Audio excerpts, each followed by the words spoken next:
Hey, what's up, you guys? We are back for another video. This is going to be kind of like a manifesting type of video, but also something for me to look back on, and hopefully other people who are supporting me can look back on too. Just a list of my goals, different categories of goals. I really feel like if I put it out there and I put it especially on YouTube, then I think I'll hold myself more accountable. Some of these are going to be frustrating if I don't achieve them, but that's just how it goes. So basically I set up my goals into a few different sections. One of them is like big accomplishments, so like the top of that mountain, like I need to get there. It's like specific big accomplishments that I need to say like I got that. That'll make more sense when I explain it. And then the other category is goals regarding daily improvement or daily habits, goals regarding my relationships and emotions, and then lastly, goals regarding my physical health. So I guess I should start with the big ones that are coming up. First one is appreciating and being mindful during the day of my 2-year anniversary with my boyfriend. That's coming up, and I really want to be like mindful and present and get the gifts, put a lot of love and effort into that day and that moment. And then after that, I have that I get a paid internship position under the Illinois Senator Mike Hastings. That one seems more tricky, and it's already the summertime, but I know some people who know some people that are trying to get me that position that I want. So getting a hold of a politician is always hard, and you know, it's easy to talk and say, oh, I talked to so and so, oh yeah, he said he'll take you, oh yeah, but the actual hiring, the actual confirmation has been stressing me out. My third one is to write an impressive application for the Fulbright program that I'm applying for. It's a ETA position in Norway, and you can do a supplementary research project or academic project, and I hope that my application goes well, because I think I have a good foundation, but it is competitive, like pretty competitive. There's only 4 spots, so that's stressing me out too. But I still have that I still have that confidence that my personal statement, my academic background, I feel like all of that will stand out. Okay, so after the Fulbright program, my 4th one is to complete the process to be an SI instructor. So I really want to do that because that's fun to teach. It'll get my toes wet in the teaching realm and how to work with students who might be struggling. And I think it would look good on a resume too, and it pays. And I know I need to save my money during the fall semester before I go to DC. The next are kind of broad across the whole academic year. So like get the role of recording secretary in student senate. I would really like that. Get a 165 or higher on the LSAT. Get a paid internship in DC because I'm doing the Capitol Hill internship program. I don't have a guaranteed internship. I just have advisors that help me find internships and they help me network, but I have to secure one for myself, and I'm scared that I'm not going to get a paid one. I want to start my design portfolio, so I've started to sew, and I have this whole business idea. I'm finally putting my degree to some use, and I really want to start just this small business, and that ties into the one below it. Actually, is to get accepted to open up a stand or a booth in the Nubo City Market, which, if you're not from Cedar Rapids, it's just this large building that has a lot of vendors, and it's helped the Cedar Rapids and Nubo and Czech Village communities thrive a lot. So small businesses for like a small fee can just rent out a booth or a spot in that building that a lot of people go to. I go there all the time, and everyone's so nice and everyone's just so creative and so inspiring. I already have friends that work at the Nubo City Market, and I've known people who have opened up their shops, like temporarily had a shop there, and I feel like I want to do that at least for one weekend of the whole fall. At least for one weekend, I want to show people what I can make and what I can do. I have so many ideas and I really want to see it come to fruition before I'm off and feeling so busy and overwhelmed in December and off to DC in January. I really want to do this creative outlet. Another big accomplishment is to get all A's by the end of the semester. I think I've been doing okay with that. It is really stressful, but I've been doing pretty good. This one's kind of random, but I want to continue to network with the Iowa State Senator Liz Bennett. I worked with her once when I was volunteering for a Zach Walls canvassing event, and she was so cool. Like, she was so smart and so charismatic, and I loved everything she stood for when I researched her, because I frankly didn't know who she was because I'm not from Iowa, but then I researched her, I followed her on Instagram, and I'm kind of like, she's really cool, really based, and I want to continue to network with her. Yeah, help her out wherever I can. Not for a job, like, just, like, volunteer. This one that I have on here is the least realistic, but to score a scholarship to pay for my last semester of school, because my scholarship is paid for everything except for housing, and it won't pay for my last semester because I had a medical leave. So, because I had a medical leave of absence for a whole semester my freshman year, so they were like, okay, you can keep your scholarship if we take one semester off of your scholarship. So I have it, which is a pretty fortunate position, but now I have to pay for my last semester of school, or I have to take out more loans, and I'd rather not do that. So I'm gonna try to apply for as many scholarships as I can. Anyway, that's one that's gonna be the least realistic, to get a scholarship to pay for my last semester of school. And then the last one to mention is to have a successful visit to CU Boulder Law School, because that's such a beautiful campus and they have such a great environmental law program and environmental justice initiatives and topics on Native American rights and Native American history. It is, I really hope it goes well. And I hope I can come back with more clarity if it's really meant for me, or if it's more of a reach school, if it's more of a dream school. Because if you know anything about Colorado schools, they're very expensive. They don't do a lot in the way of financial aid. So especially if I'm out of state, I would have to get a scholarship or go into like generational levels of debt. So I hope I can come back with more clarity if it's something that I want to invest in. So yeah, those are all the doozies. Those are all the big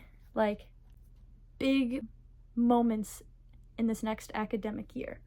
So what I get on the LSAT, do I get an internship in DC? Do I open a stand in Nubo? Do I get all A's? Do I get a scholarship? These are all big things that significantly impact my near to long-term future the most, and I would feel so good if I got all these off my list. That would feel amazing. So next are the daily improvement goals. I wrote a social media break with time limits, so instead of going cold turkey, because that like rarely works, I really like using the app Opal. That has helped me a lot. I hate falling asleep while scrolling. I hate scrolling when there's people around me. I want to engage. I want to be in the more present moment and not just brain rot. Along with that, I wrote better regulate my dopamine, whether that means like cutting out certain things, whether it's things that are high in sugar, whether it's alcohol, nicotine, any other things along those lines. I've already started on a pretty good track. I told myself, especially that I'm studying for the LSAT, I cannot be getting drunk. It's just a personal thing for me where I'm like, I have to commit to studying minimum 2 to 3 hours every day up until my LSAT. I don't really have time to be worrying about being hungover and throwing up or all of that. I can go and socialize, but I've committed to not getting drunk. And along with regulating dopamine also means how much I watch TV. It's just, there's so many things that go into regulating your dopamine, and I'm listening to a podcast about it right now. So I'm still learning, but I would like to better regulate my dopamine on a daily basis.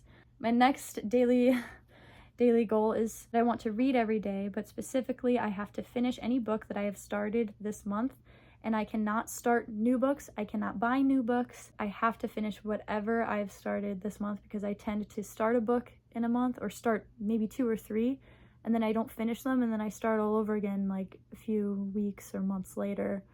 So I want to stick to finishing the books that I have started, and I have 2 of them right now. Next is send 3 positive messages a day, or reconnect with someone you haven't reached out to in a while. That means like send 3 positive messages, 1 to my grandma, 1 to my best friend, and 1 to so-and-so. Like something that just says, I hope you're having a good day, or I appreciate you. Just putting positivity into the world and thinking of people that you're grateful for, and making sure you tell them, because sometimes I forget to tell people that I appreciate them. The next category would be goals regarding relationships and emotions. I think the top 2 would be avoid the idea of like imposter syndrome in a social setting. So a lot of times when people think of imposter syndrome, they think about in the workplace. Oh, everyone here is overqualified. Oh, I'm not supposed to be here. They shouldn't have hired me. All these things. But when I think of imposter syndrome in a social sense, I think, oh, I'm not supposed to be here. They don't want me here. I'm not fitting in. I'm not good enough. I'm not funny enough. I'm not this.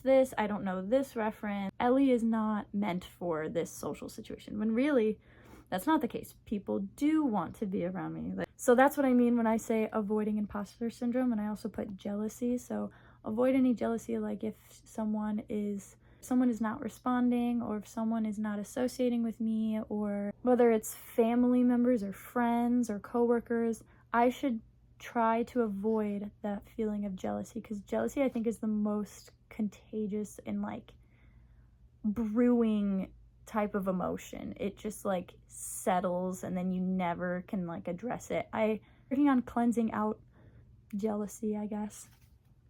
The other one that I said was in my top 2 on the relationships goals was the let them theory, and it goes very closely with the idea of letting go of jealousy. The let them theory by, I think, Mel Gibbs is her name. She wrote about how it's so much better for you emotionally and even physiologically to not chase after people who have made it clear in one way or another, whether consciously or subconsciously, to you that you're not the priority. The let them theory just says literally let them. You need to focus on yourself and not chase after people, because that causes so much stress in the body when you have this hyperfixation on a person or a group or an idea that you just can't get their approval. Another goal I put was to keep seeing my best friends and my good friends even when I'm in a bad mood. I don't want to fall into isolation, especially in the summertime, because I can get that little summertime sadness, and I can start to isolate in my room and not respond to anyone. Even if I really do want to see them and I care about them, I will literally isolate for the entire summer if it's bad enough. So that's a big goal, to not let my mood dictate the health of my friendships. Another goal is intentional memory making. So again, off social media, more like, let's do this together, let's go shopping together, let's do this game together, let's crochet together, that's always really fun. Let's go thrifting together, let's make art together, let's go swimming, let's go tanning. Like the obvious things that you do with friends, but intentional memory making. My last relationship goal is family calls. I think this one is hard to talk about, only because you never want to admit when you're falling short in certain relationships, but I definitely think I owe more family members more check-ins, more calls, more texts. I think I just let life get in the way, and I just assume that they're fine, and they are fine, but I think it would be better if I called more. Okay, on the last section, my physical health goals, I want to definitely bike more. I'm gonna try to bike to my other job, my nannying job, and I just love biking. I love cardio workouts. I love the feeling of the wind in your face. I love biking. I want to dance more because I feel like I get really insecure about my body. So like I never liked dancing and I'm trying to get out of that. I'm in my early 20s. I should have fun dancing and I shouldn't only dance when I'm drunk. I should be okay to dance and not feel insecure about it. That's going to come more into play in the fall semester because my friend is doing beginners dance classes for students. So I'm really excited about that. I also have better skincare because I get like my back just breaks out and I need to find the right soap. And so I put that down because I've been procrastinating that forever. I'm like, well, no one sees my back, but like you could. So like I should take care of it. I shouldn't just let it sit.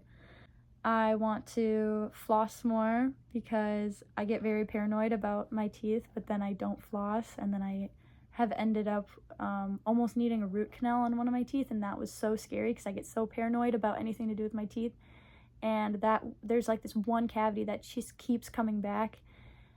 Anyways, sidetracked. I want to stretch daily, especially push past the pain in my legs because it hurts to touch my toes. Like my legs have always been like that and I don't stretch. Like I never stretch. And I really, really need to because my body's gonna get more stiff when I get older, so I need to start stretching. I really hope that I can get to a point where I can touch my toes without pain because I can do it, it just hurts. And I wanna get to a point where it doesn't hurt. I wanna stretch every day. I wrote that my eating is fine because my eating is fine. I eat like I'd say normal. I feel like I use intuitive eating, so I eat and then I take a sip and then I stop. So then my body doesn't get overly full. And then my last goal for physical is to prioritize my physical presentation to boost my confidence. There's a psychological reason for this, but when you dress up, when you dress nice and you put effort into your presentation, then you perform better, or at least you're more likely to perform better because you have the confidence and you're kind of like playing the part. And that has worked for me before in the past, but I think I sunk a little bit into just wearing whatever. My mood, my confidence, my performance and achievements all definitely have shown a correlated increase when I put extra effort into my presentation, extra effort into my jewelry, my nails, my hair, my outfits. It's not just the clothes. You have to bring it all together. And what might seem superficial is actually just, it's a ritual. It's ritualistic. And I think it's super important for me to keep prioritizing my presentation so that I'm frankly taken more seriously. But that's a whole other conversation about why women have to dress up to be taken seriously. Yeah, those are all my goals. And I hope to watch this video on my college graduation day and see if I did everything that I could possibly do to make future Ellie proud. I have a lot on my plate and I'm grateful for that. So I can't wait to see if I can accomplish all of these things. But especially the LSAT and internships. Those are like the big ones. Thank you for sticking around. Thank you for watching. Let's take a moment for the nails. Yes. Oh, ladybugs. Also, if you'd like to learn more about my designs and my fashion brand journey, I will link a video below telling you all about that so you can go check it out and support me maybe. All right. Bye. Thanks for watching.